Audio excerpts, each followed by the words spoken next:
Ang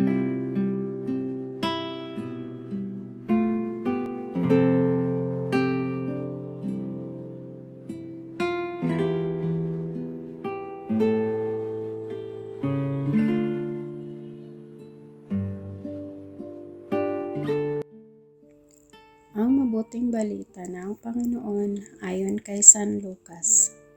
Noong panahong iyon, pumasok si Jesus sa templo at kanyang ipinagtabuyan ang mga nagtitinda.